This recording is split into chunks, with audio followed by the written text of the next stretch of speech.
You're listening to Ready, Set, Go Real Estate Investing Podcast, presented by Brandon Elliott. This show will be going over all aspects of real estate investing and is intended to educate, motivate, and prepare you to take action on your first or next real estate investment.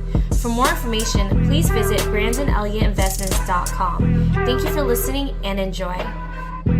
Welcome back, everyone, to Ready, Set, Go Real Estate Investing Podcast. I am your host, Mr. Brandon Elliott.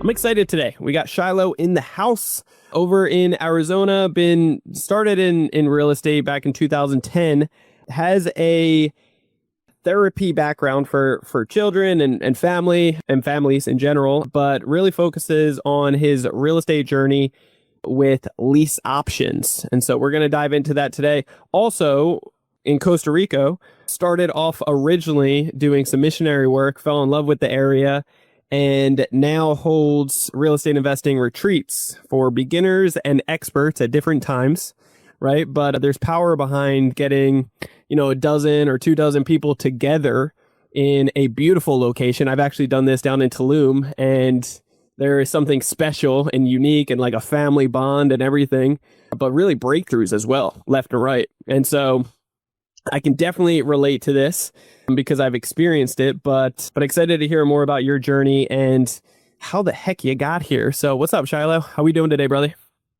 Doing great. Really, really well. Thank you, Brandon. Thank you for having me on your show. I appreciate it. Of course, man. So anybody out there that doesn't know who you are, where you're from, what you're up to, and how you got here today, do you mind just giving that 10,000 foot view for the listeners? Sure, absolutely. So my name is Shiloh Lundahl, and I do a few different things. My background is in social work. I'm a licensed clinical social worker in the state of Arizona, and I've been doing that for about 15 years. And that actually is what led me to real estate investing. So I wanted to be a good social worker. I wanted to really help people. And I knew that getting, training and going and getting not just certified, but really learning how to do therapy really, really well would be helpful for the people that I would work with, right? And so I wanted to go to these trainings, but they were expensive to go to, and then I wouldn't be working while I went to the training. And so I'm like, well, how can I earn some extra money in order to be able to go to some of these trainings? And so my wife and I had our fourth child at the time, and so she'd be nursing in the evenings, and so we would watch a show while she was nursing, and it was one of those HGTV flipping shows, right? And so we'd watch the show and I would see what they were doing, and then they made this profit. I'm like, we could do that. Let's do that. Let's you and I do that. Yeah. So, and we're in Arizona, and Arizona's kind of a mecca for real estate investing. And so we went out there and we started to try to do some flips, right? And we earned. What year was this? First one. This was back in 2014. I called a buddy of mine and who I knew that was a real estate investor, and I said, hey, I want to do a deal with you. Yeah. So he invited me to come and be a money lender on that deal. So I lent some money on that deal, and I got to be a part of it. And I gained like $13,000 from that deal. And that was like life-changing for me. Yep. So it completely changed my paradigm. And I thought, I'm going to go and do this. And so I went out and I did another deal, and I lost $5,000. Yeah. It flips a little bit then. And when you're doing it solo on your own. Yeah. And so when that happened, there were people that were doing these trainings and things like that. And I actually went and signed up for one of these guru trainings. Cool. And so I went to, it was a $40,000 training, and then we paid for additional coaching and ended up paying about $75,000 for, a bunch of things. Was this Fortune Builders back in the day, or what was it? It wasn't. This was called Advanced Real Estate Education. That was the name of it.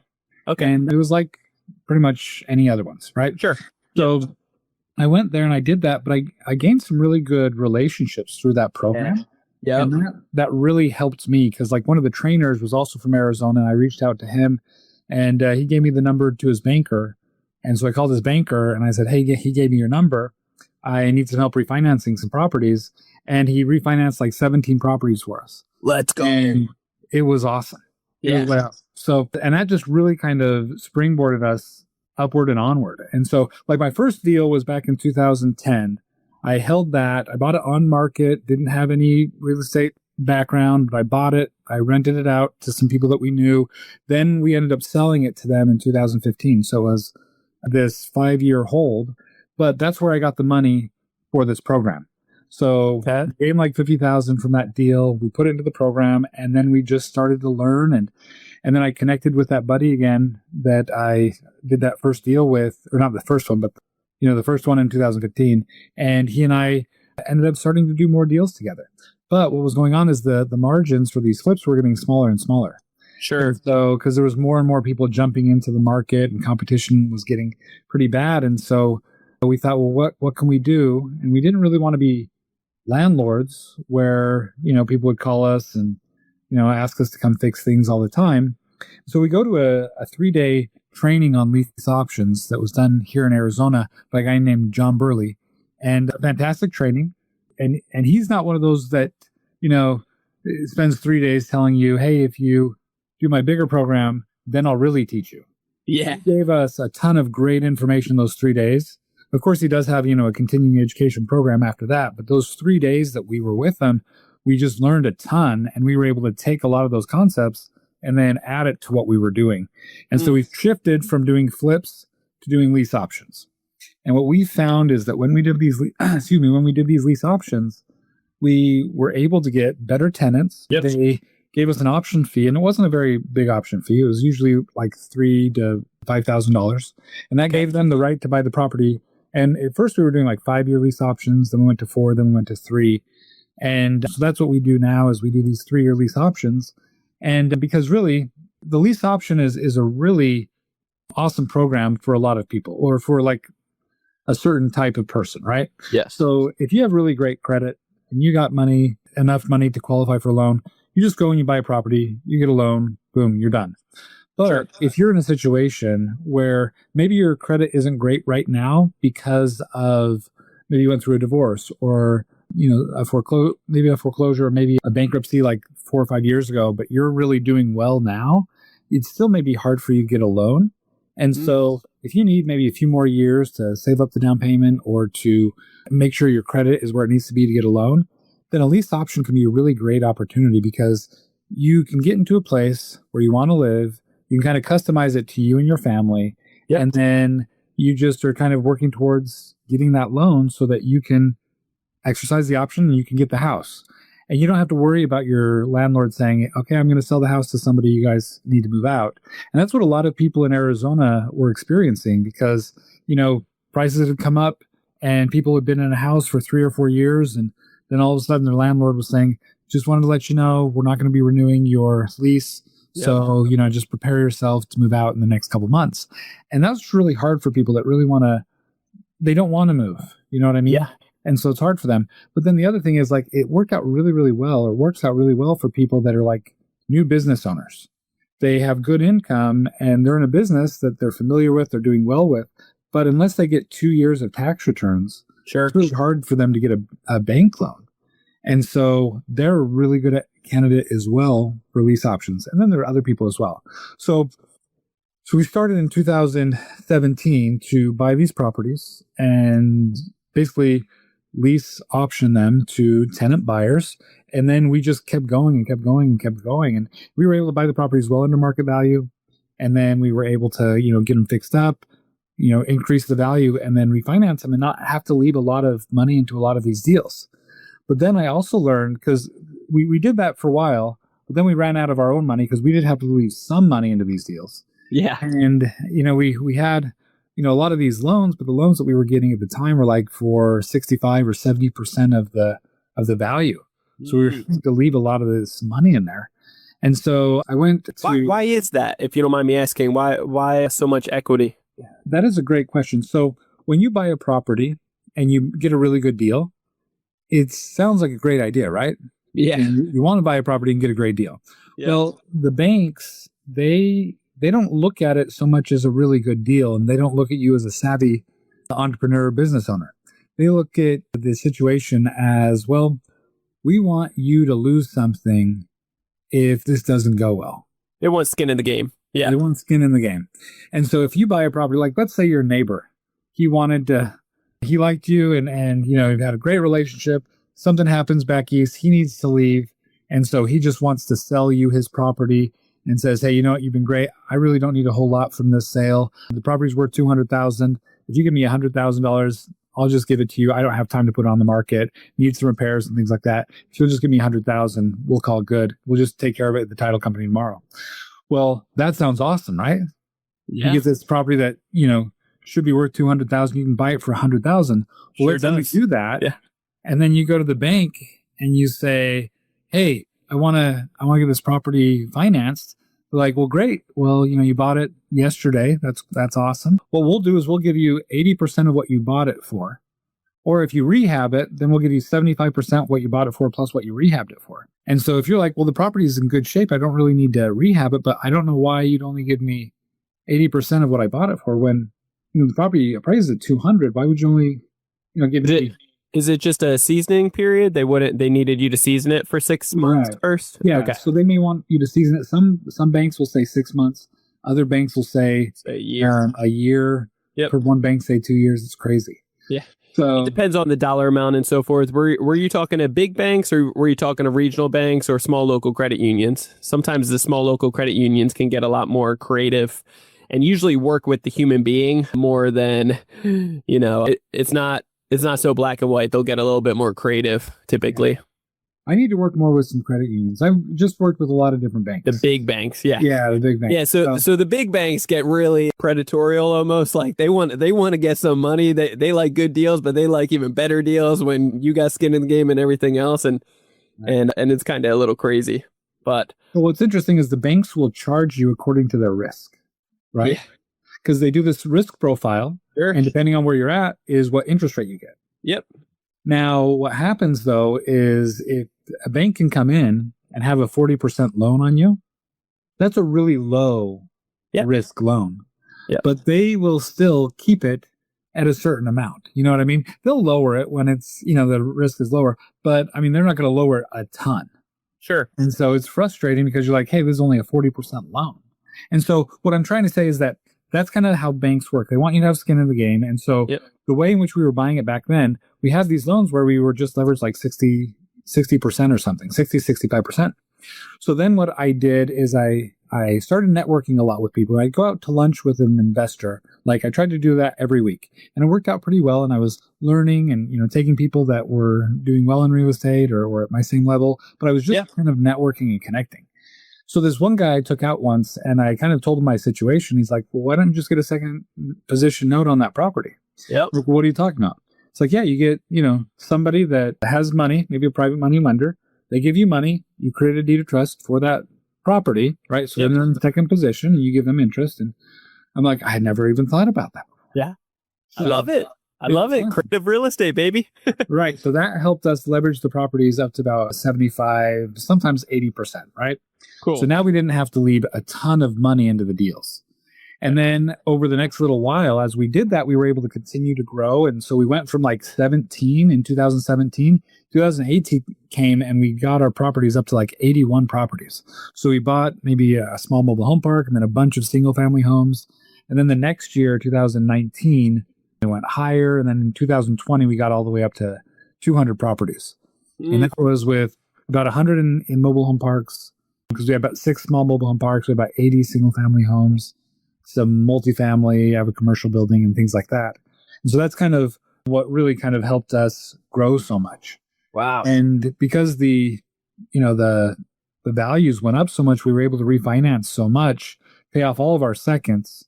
Yeah. Continue to, stabilize, grow. And that's kind of how we built a company that ultimately after, 6 years, it was worth like $8 million. Let's go. It was awesome. And it wasn't just me. It was me with a good partner, friend of mine. And so we worked hard. We didn't take any cash out of the company for the first like 5 years. And it was just awesome. It was awesome that we were able to build so much. And so that's my story. Yeah, so I like that. I initially got in because I wanted to become a better therapist, but I really enjoyed doing it. And I like to see things, get beautified and help people get into homes and everything like that. And so I got this situation where it really worked out really well. So I love that. So when it comes down to the therapy still, are you still doing that? Yes. So this is my therapy office. Okay, great. So I have a couple of sessions later on today. So I have about 15 sessions a week, sometimes a little bit more. But then in the mornings, I'm usually at home doing real estate, looking at wholesale deals or doing a bunch of different things. I do a lot of different things. Yeah, I love it. Shiloh, so talk to me when you're doing these lease options. First off, when you refinance a lot of these projects, did you take advantage of the rates when they were lower? Kind of. Yeah, that's great. So I got a lot of rates that were in the 4s at the time. Let's go. Not bad at all. That's great. And then so afterwards, you were able to pay off all the investors.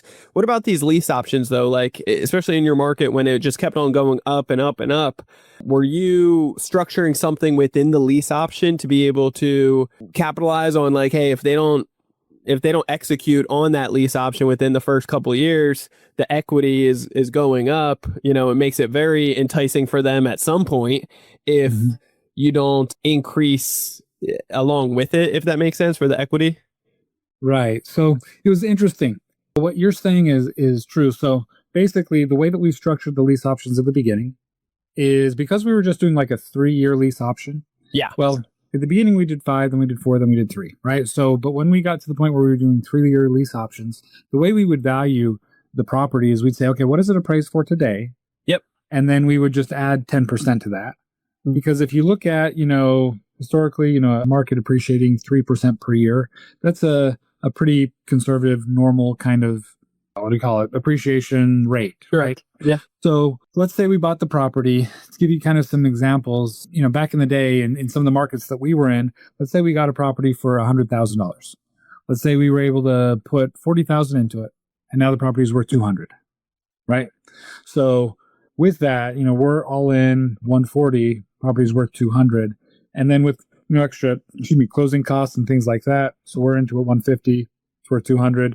A good 75%, LT, 75% is our all in to the value of the property, right? Sure. Yep. So that would be like a perfect kind of Burr model where you're able to get all of your money. You still created $50,000. Well, what we would do is we would then sell the property for not $200,000, but we'd sell it for $220,000. Yep. Okay. And we would lock in that price. And that was great because we're like, hey, look, we're not going to need to pay realtor fees or a lot of the closing costs. Yep. And they're not going to ask for like concessions. They're not going to ask for us to do repairs because they're accepting it as is. They've lived in it for the last 3 years. If there's something wrong, to prove they did it. Right. And so we're excited about that. But then what happened was COVID, and then this hyperinflationary thing occurred where all of a sudden values didn't go to 220. They went to 280. Yeah. Right. They just went, way past what we thought. Values increased by like 50%. So $200,000 home could be valued at like $300,000. It was crazy. And so some of that, like example that you gave, the 3%, that's kind of like the nationwide average versus, market specific as well. You could see 20% yearly for some of these last couple of years in many cases, right? Yes. Yeah. And so what happened was some of these people were exercising their options and they were able to, walk into like $50,000 of equity. We had some guy walk into 80 and I think one walked into 100. Yeah. And it was crazy. And so good for them. I mean, it's a win-win at the end of the day. It's one of those things. It's a small, I wouldn't say learning lesson to it, but to a certain degree, right? That like moving forward to increase as you go potentially.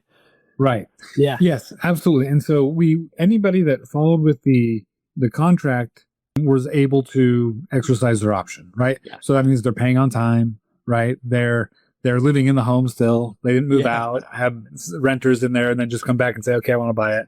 They were following the contract. Well, when we saw that, I went to a mastermind weekend, and this is where you and I met. I was at the Avengers Mastermind group. Yep. And so I talked with Chris Crone. It was like a 2-minute conversation, just talking to him about the way I was structuring the lease options. And he said, you should create it so it floats with the market because we don't know exactly what's going to happen with prices here. And so you probably should create something that'll float with the market. So I switched and I started creating lease options that rather than just the standard price, I did some floating ones. And the way that I compensated for it was I said, okay, the option fee is, $3,000. You can buy it for the $220 amount or what it appraises for, whichever's higher.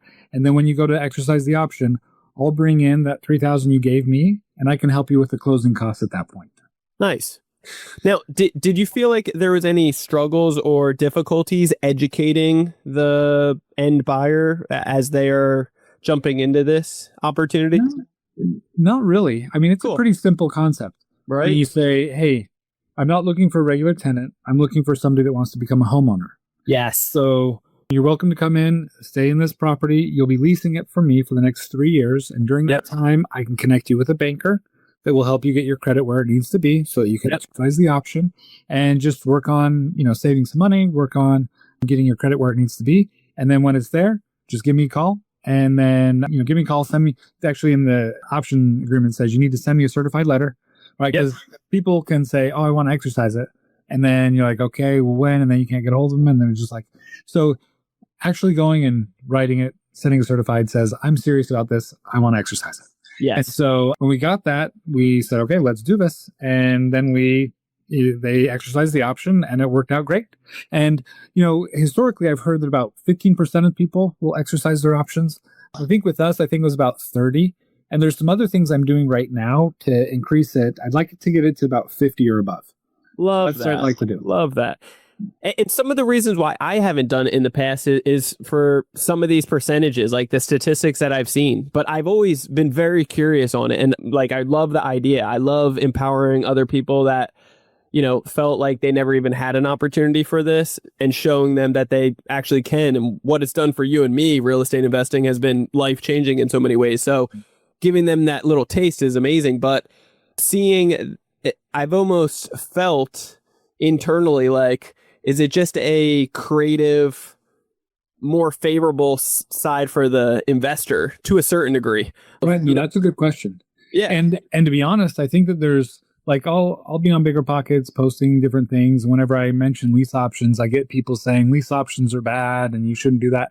And I'm so confused because my experience with them had been really positive. Yeah. And I got trained by somebody who did them very, very well. That helped a ton of people. Yeah.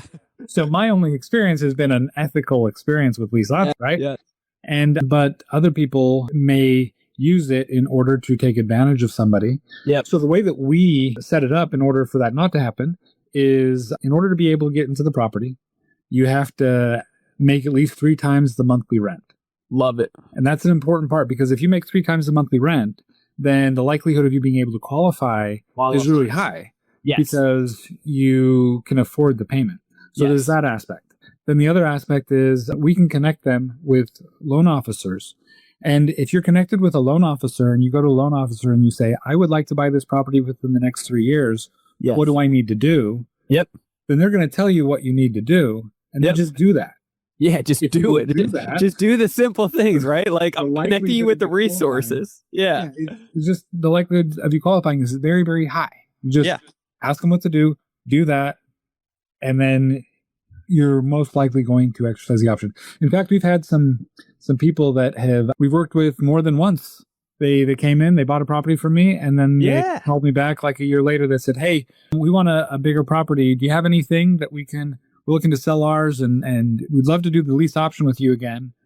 And so I've had a lot of people reach back out to me that have exercised the option and saying, hey, we'd like to do another option with you because we want to upgrade or whatever. I love that. Really good. So when it comes down to, because you're going full into it, like, hey, being super transparent and bold here, like, I want you to buy this home from me, and I'm going to do everything that I can take in the next couple of years to be able to make sure that you qualify for it. And so is it heartbreaking in certain circumstances when, you're double what the average is or more right now, but you want to get it higher? Like, why can't we get to 90%? Why are we having so many people fall out of it? Has there ever been any circumstances that you're like, hey, they really want it, something's falling apart, they're not doing what the program, if you will, is like set up to succeed? So that's a great question. For the most part, well, let me say it this way. Not everybody that enters into the lease option exercises it for different reasons. Okay. So we've had a lot of people come in and they gave the option money because they thought at the time, I want to live here. Yeah. And I want this to be my home. Yep. Then within the next couple of years, their circumstances change. Yep. And they have moved back east, or they have said, hey, I loved this property, it was great, but I want to move closer into town, or I want to do whatever.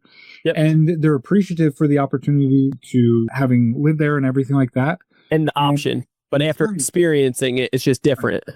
Well, but then also, they don't have to sell the property when they move. Yeah.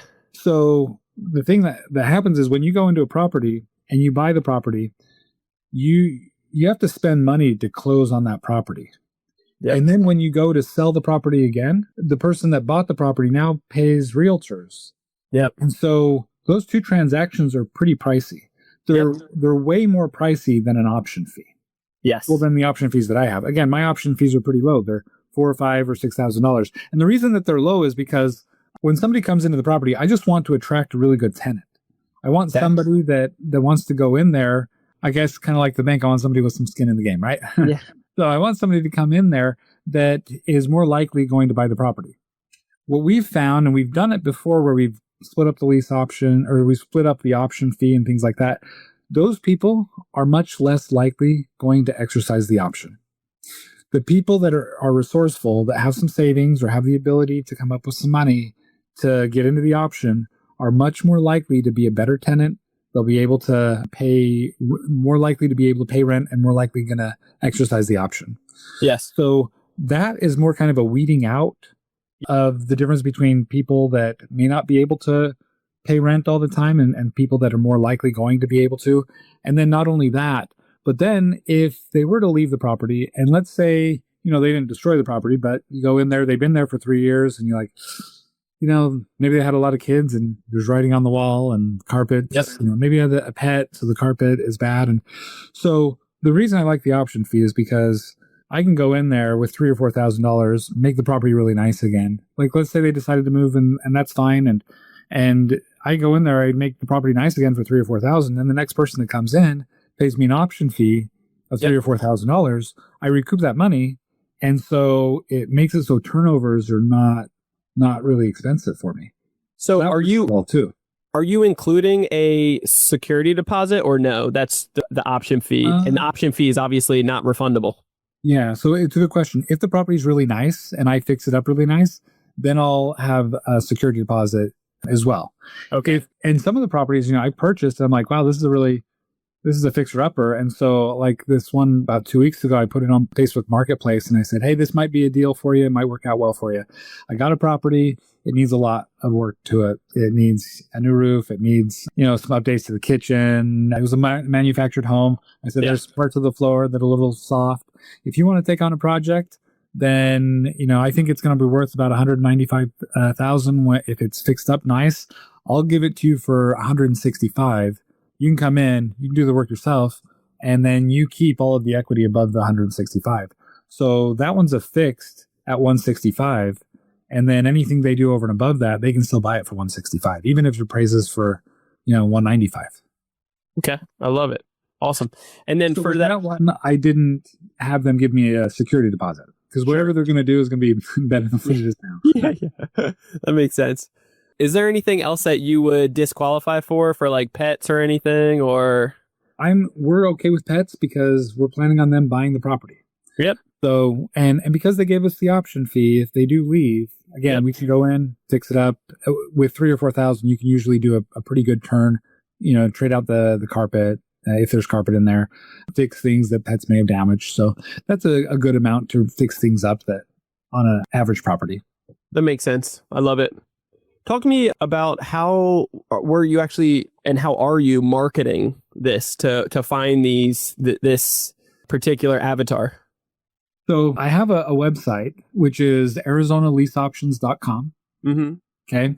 And so on that website, I put the current lease options that are available. And then what I'll do is I'll go onto Zillow and I'll post it on Zillow under the rent portion because people are looking for rentals. And then in the rentals section, I say, this isn't a regular rental.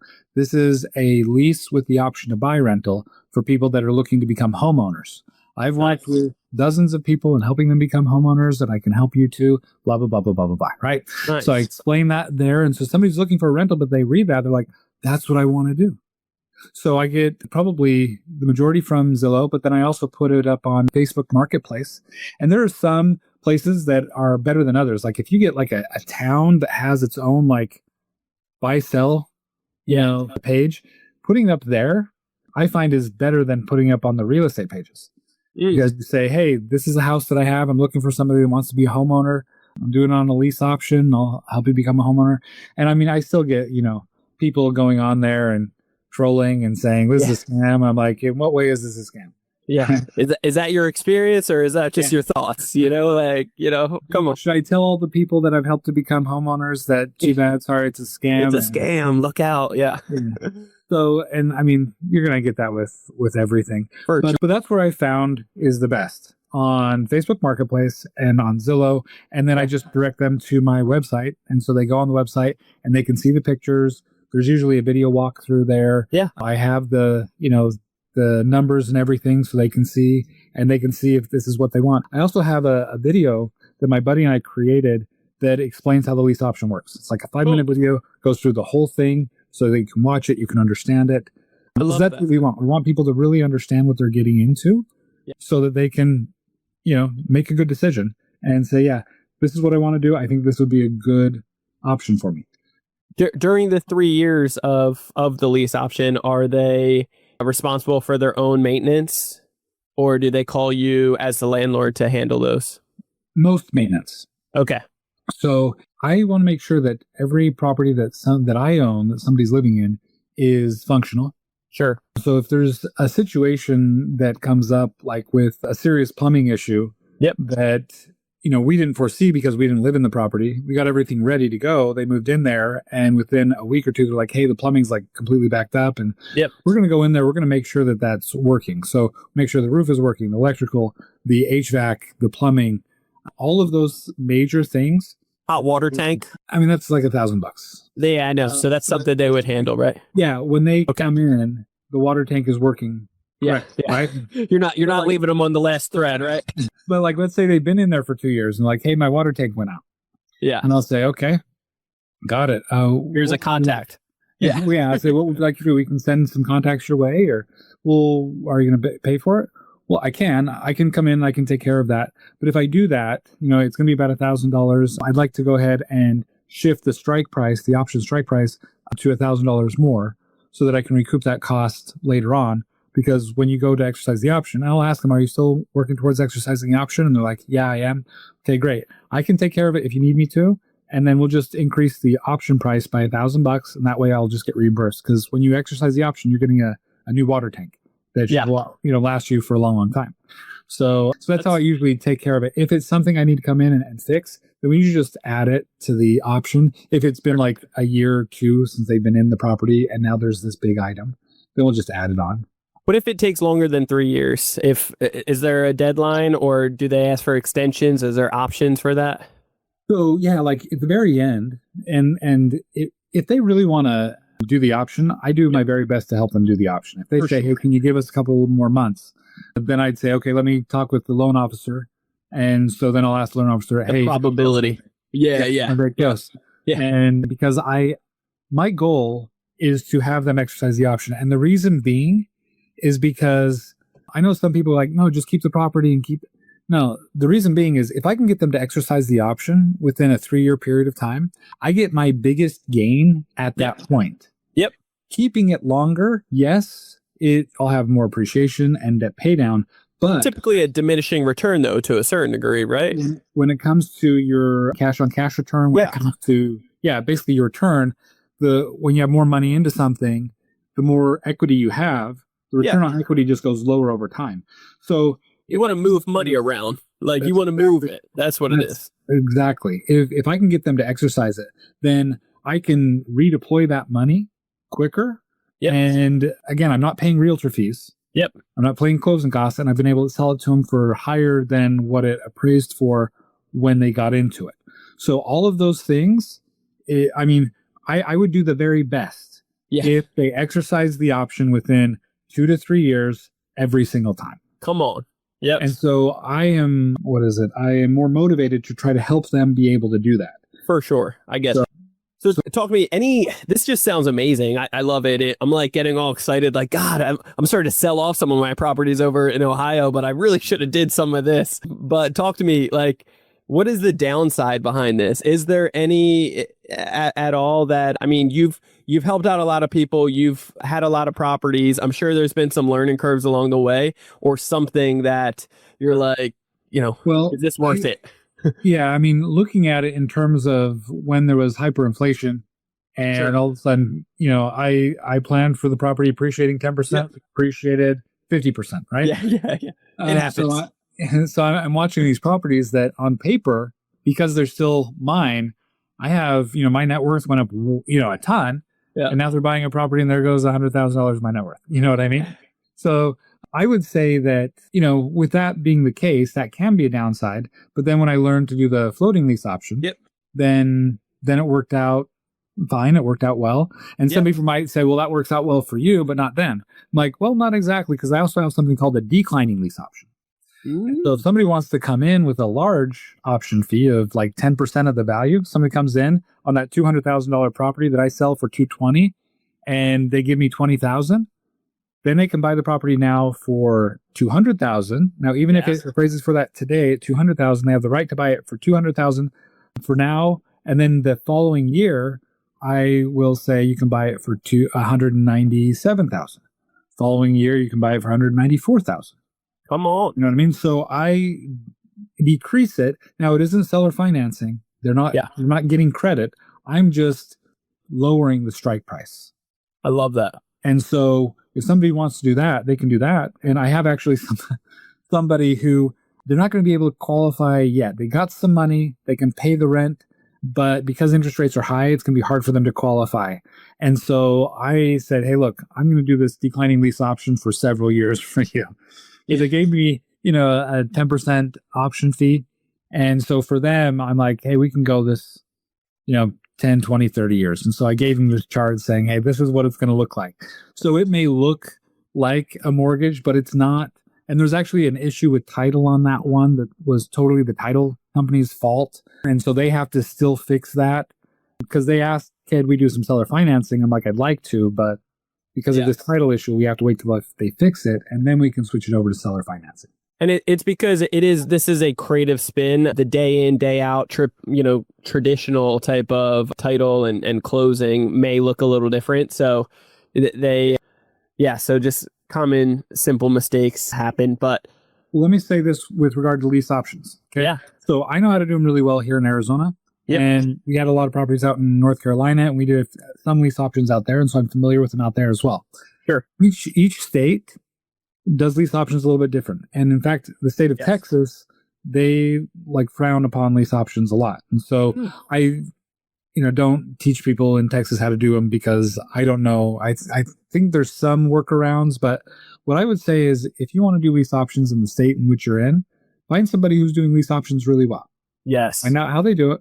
Make sure that it's an ethical person, that they're really helping people buy properties, and then learn from that person how to do lease options because each state has its own certain nuances. Some states you have to record the option, like in North Carolina.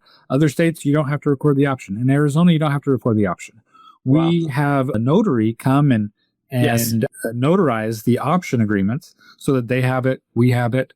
So it's, it's a legal document, it's enforceable. But anyway, so I would say if you want to do it, just learn from somebody who's doing it in your area. That's going to be the best bet because what I say may not apply exactly to your specific state. You know what I mean? Wow. Yeah, that is so good. There's different rules, regulations, certain nuances that will definitely change state to state. So I did not know that about Texas. So it's a good eye opener there for sure. So talk to me about this real estate investing retreat down in Costa Rica. I mean, come on, is there anything better? That's like paradise, right? No, there's absolutely nothing better. Yeah, come on, let's go. So talk to me, how long you've been doing this? You have 2 per year, one that's for beginners in August roughly, and then you have experts that come in, experienced investors actually at the end of April coming up, which is pretty exciting. Coming up. Yeah. So, going back to the mastermind retreat that you and I were a part of, one thing I noticed, and I was the small fish in that pool of people, by the way. I had 200 units at the time, and it seemed like everybody else had many more than I. Amen. That's the spot you want to be in for sure. Yeah. And their net worths were all much higher than mine. And what I noticed is people were doing deals with each other. That was norm. That was the normal thing to do, is do deals with each other. And so I showed one of the people in the mastermind group this property that I saw come up online in Costa Rica, and it was this beautiful house in the mountains and had a guest house and it had 360-degree views, and it was like the house that if you imagined, the drug lord living, and you're like, oh, that's the one that he lives in, right? So I saw that house and I showed my buddy. I'm like, hey, dude, I want to buy this house. And he looked at it and said, I'm in. Let's do this. Yeah. He said, I'll buy it with you. So then we, contacted the realtor, found out the story, found out, would they do seller financing? We were working with them. At first they said yes, and then they said, no, we're not going to do seller financing. We're like, So it was about to fall apart, but then we said, well, why don't we get other partners? We brought in 8 of us, and then we purchased the house. Wow. And this house is, amazing. And when it comes to, investing in Costa Rica versus the United States, I make more money investing in the United States. It's easier, it's more routine, and I make more money. But I am much more happy with my properties in Costa Rica. Right? Those properties have a much higher return on happiness. Yeah, come on. And you have to, honestly, so this is something people neglect, that triggered something for me, because last year, Jen and I started looking for our dream home, right? And we were looking at some amazing, gorgeous places. And while we were very interested in submitting offers and like, yes, but we had a couple different options, we asked ourselves, hey, which one here is actually going to bring us more happiness? And which one's going to be more headache and, things that are away from our vision and our goals? And I think it's important to actually look at what's the ROI on this stuff. Like, where should I actually put my time and attention? So I love how you actually identified that and spotted that out. How many properties do you have over there? So we have 3. We have this mountain house that I told you. And that one has 3 houses on the property, a total of 9 bedrooms, 7 bathrooms. Then we have one just really close to the ocean. It's a 3-minute walk to the beach. It has 6 bedrooms, 7 bathrooms. And then we purchased this house in the rainforest, and we popped the top. Have you heard of that before? I've heard about it. I don't know exactly the reference you're talking about, but we took the roof off. Yeah. And we added another story. You did? Yeah. Let's go, dude. So it was already 3 stories. Now it's a 4-story house. Has 10 bedrooms, 13 bathrooms, sleeps 30 people or more than 30 people. But it is just a really fun property. It's right off the lake in a place called La Fortuna. It's just a great place. And so it's a little slice of heaven. We're talking about this, but anybody wants to see these properties, if you go to CostaRicaPrivateResorts.com, then it shows all of the properties that we have. So it's CostaRicaPrivateResorts.com. And you can see all of these properties that we're talking about. Anyway, so these properties are really enjoyable. So what I do is, like with the mastermind retreat I'm going to be hosting here at the end of April, I'm bringing people that have 50 properties or more, have done 50 deals or more, and become a millionaire through real estate investing. Yep. Done it for 5 years or more. And so you go there and you're able to say, okay, this is where I'm at in my business. This is what I think I do really, really well. Yeah. This is where I'd like to go. This is what I think is stopping me, and this is what I don't do very well. And so then you can have the other people in this group that have come that are also performing at high levels be able to share with you feedback. Yeah. So it's really great because, your strength may not be somebody else's strength, and their strength might be your weakness. And so it's great to be able to connect with other people that have great ideas and that can really just help you improve your overall business and strategies. And that one conversation I had with Chris Crone has made me hundreds of thousands of dollars. That's right. Sometimes it's just a small conversation with somebody that opens up an idea that then leads to another idea that then leads to a business that all of a sudden creates millions of dollars. It's crazy because they say success isn't always taught. Sometimes it's just caught from being in that environment, like you hanging out, you being the average of the 5 people you're spending the most time with. I think it's so true. I look back in time of like certain pivotal points that took me in this direction and led to this partnership, this relationship, this deal, and so forth. And it all has stemmed from a decision that I made to be in a location or invest in myself to be in a group 9 times out of 10, every single time. And that's why I'm addicted to be in these mastermind groups and these connections and resources, because of the just never ending flow of abundance and people that are driven just like me, don't want to settle for less. and acknowledge like, hey, I want to be the small fish in this group, like you mentioned. It's like that is the perfect spot to be in, because there's something that you can always give to others. You can bless other people with your knowledge because you have something special, that you personally got to get to your success level. But there's other levels to it, and there's other people in the room that can actually give you fresh vision, fresh downloads, fresh oil to actually break off certain things and help you in certain other areas. So I absolutely love it. I'm addicted to masterminds for that reason, because every single time when I look back, it's from being in these groups. So I love how you're actually set up a beautiful location, by the way. I can't wait to check out these spots. So throughout the rest of the year, are you doing Airbnb, I guess? Yeah. So we rent them out through Airbnb, VRBO, and then also through direct booking.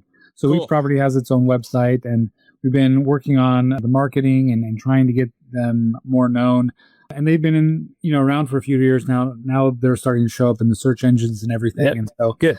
So we have some good bookings. Like, for instance, let's see, this year we have the beach house will book about 220,000 is what it has right now. I think it's going to end with 250 or more $1,000 for that house. And the one in the rainforest, I think, is going to go a little bit higher than that, maybe 260 to 280.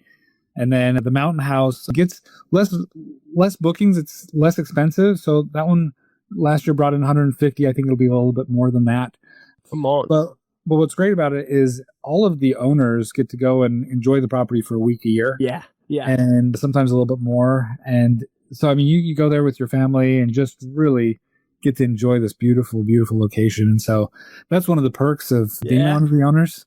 So that's cool. And I mean, if anybody's looking to invest, we are going to be building one more property out on the beach. It's going to be an 8-bedroom, like a 10-bathroom house, 3 stories, ocean views. So heck yeah, dude. I love this. Dude, I'm going to look at this right afterwards, because I've been wanting to take our leadership team for Credit Accounts Elite. I want to take our leadership team on a badass vacation sometime this summer, just to spoil them for all the hard work and so forth. And I just feel like, man, that just sounds so amazing. Yeah. So it's very cool. The cool thing is with Costa Rica, it's beautiful, but then there's a lot of fun excursions that you can do. So some of the like the 3 most fun excursions that we do, one is you go to this place called the Monkey House. Yeah.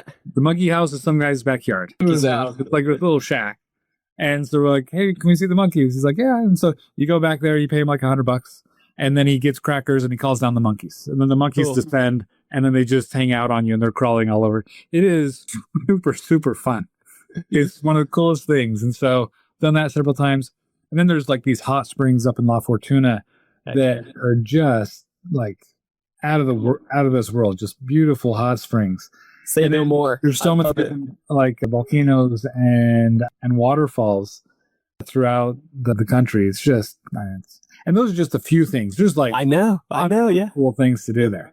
Man, don't get me too excited here. Come on, Shiloh, talk to me. How can people, if they are either a beginner for August, or if a lot of us experts like doing things last second and jumping into things, it's coming up at the end of April, which is in the next few weeks. How can they get a hold of you, and how could they book something like this and be a part of the community? Sure. If you go to meetshiloh.com, so that's meetshilloh.com, that's my business card website. And so on there, you're going to see a lot of links to any of my social media. You're going to see links to Rica Private Resorts. You can see the properties there. If you want to book something for your family or for retreats, things like that, you just reach out to me and say, hey, I'm interested in going on the mastermind retreat. There's a link there. You can read up on what we do each day and where we go and things like that. Do you still have a couple of spots available currently? I do. Yeah, I do. As of the recording right now. So, I mean, hopefully, taken up towards the end. But yeah, we have spots left for the one here in April. Cool. Awesome, man. Well, this is exciting, brother. I'm excited to see what you're doing with the retreats and the beautiful locations. Talk to me. What does the future look like for you? And what are you thinking about the market in general for the next 12 months or so? Good question. Man, I like to watch the news because it's like a soap opera. It's amazing, isn't it? It's like the best drama ever. It is right now. I used to hate the news, and now it's like, stir it up, baby, stir it up. It's interesting to see how many things are changing. So, with regard to the real estate market, I have no idea. I first thought, well, hey, if Trump comes in, when he was here, we had low interest rates and, we had appreciation, things like that. And then Biden went in, and then all of a sudden we had hyper appreciation. Yep. And then interest rate doubled and everything slowed down, which wasn't cool for me. And so I don't know. But what I do know is I'm still buying. Yep. And the reason I'm still buying is because I buy properties under market value. Yep. And then, sometimes I'll do a good rehab. Sometimes I do less of a rehab, but I bring somebody in there as a lease option tenant. They have 3 years to exercise the option. And so for me, that's the model, and it works out pretty well. And so I just keep buying them under market value, and, that works out really well. It's just like collecting things, collecting and planting. These like slow flips, right? So I'm still buying. And then what else? In my future, what holds my future? Well, I'm excited to continue to stabilize my portfolio. We just purchased an assisted living facility, and I was actually there earlier today with my wife. It's called Fountain Assisted Living. It's here in Mesa, and we put this big fountain, like wall fountain, and we just turned it on. We have some plants there. It just looks really cool, and the residents really like it. We came in there, we purchased it. It's a 27-bed facility. Cool. And so I thought you were going to say you were going to pop the top on that one too. I was like, oh. I'm thinking, maybe. We'll see. But actually what we did is we got rid of this big, massive, a fireplace. Yeah. Which is massive, taking up a ton of space. Got rid of it, and then we opened up the skylight. And so it really brings in a lot more light in that kind of main sitting area. And we painted it this nice, calming blue color. Just the residents really like it. It's just really nice. You go in there and it feels really nice. And so I'm excited about that. I think that that's going to do really well. And then just continue with the lease options, continue with these retreats. Yeah, that's kind of what I'm looking to do. I love it, man. Well, I'm excited for you, brother. And everybody listening to this, obviously, like, we don't have the crystal ball. If we did, we would be much more richer than we are. But at the end of the day, you can live in abundance, you can make calculated decisions, and real estate can change your life in so many different ways if you're buying right, So buy right. It doesn't matter if the market is booming, if it's going down, if it's stagnant, or if it is what it is today. And the Fed, just announced the other day that they're staying strong, they're not moving. So we'll see what that looks like. But at the end of the day, you could still be making moves and making calculated, data-driven decisions, still making money in this market. So I pray that you guys take action in real estate, because what it's done for myself and Shiloh, I'm sure I could speak on it, it's been a game changer. So very grateful. Shiloh, anything that the audience could do to give back to you or myself to be able to support you in any way? Yeah, I'm trying to grow my YouTube channel. So you guys can go to my YouTube channel and subscribe to that. I post, different ideas and things like that when it comes to real estate investing. Have a lot of videos on lease options, have a lot of videos on mindset, how to purchase properties under market value, things like that. Yeah. And you can find that through going to my business webpage. So meetshiloh.com. You can find my YouTube channel link there. So that would be awesome. I'd love it. Yeah, cool, man. I love that. Well, guys, definitely reach out, go share some love, and hit that subscribe button to Shiloh's new YouTube channel and lock in with him. If you have any questions, he's got a heart of gold to be able to serve and doing some amazing things. So it's a no-brainer. Guys, if you want to get a hold of me, you can always do so on Instagram. It's going to be Brandon Elliott Investments. Otherwise, on our business page for Instagram, it's Credit Counsel Elite. And speaking of which, if you're looking for funding, I'm talking 2, 3, 4, or even up to $500,000 plus with interest rates as low as 0%. I did not stutter with that. With interest rates as low as 0%, we can show you actually how to get up to 90% approval odds, get massive amounts of funding, be able to liquidate it into cash, start businesses, grow and scale businesses, buy real estate, and so forth, and be able to make strong returns. So if you're looking to get more information about that, check out creditcounselelite.com. That's creditcounselelite.com. Has a quick 5-10 minute video on there that explains more, answers most of your questions, probably sparks even better questions to ask. Afterwards, you can jump on a quick call with myself or somebody on our team to understand where you're at and where you're looking to go. And our goal is to give you the roadmap to get there. So if you have any questions, make sure that you check that out at Credit Counsel Elite. If you haven't subscribed already to Ready, Set, Go Real Estate Investing Podcast, I don't know what you're waiting for. I don't know. So you're going to want to do that right now. Hit that subscribe button. You'll get the newest notification every Monday when the new episode drops. Appreciate all the love and support. Keep that coming and not just hit the subscribe, but leave that 5-star review. So love you guys. Appreciate it. And have a blessed week. We'll see you next time. Shiloh, greatly appreciate you, brother. Stay blessed, guys. Thank you. See ya. This has been another episode of Ready, Set, Go Real Estate Investing Podcast, brought to you by Brandon Elliott. For more information, please visit BrandonElliottInvestments.com. Also, please don't forget to like, share, and leave a comment below. Thanks again for joining. Until next time, God bless.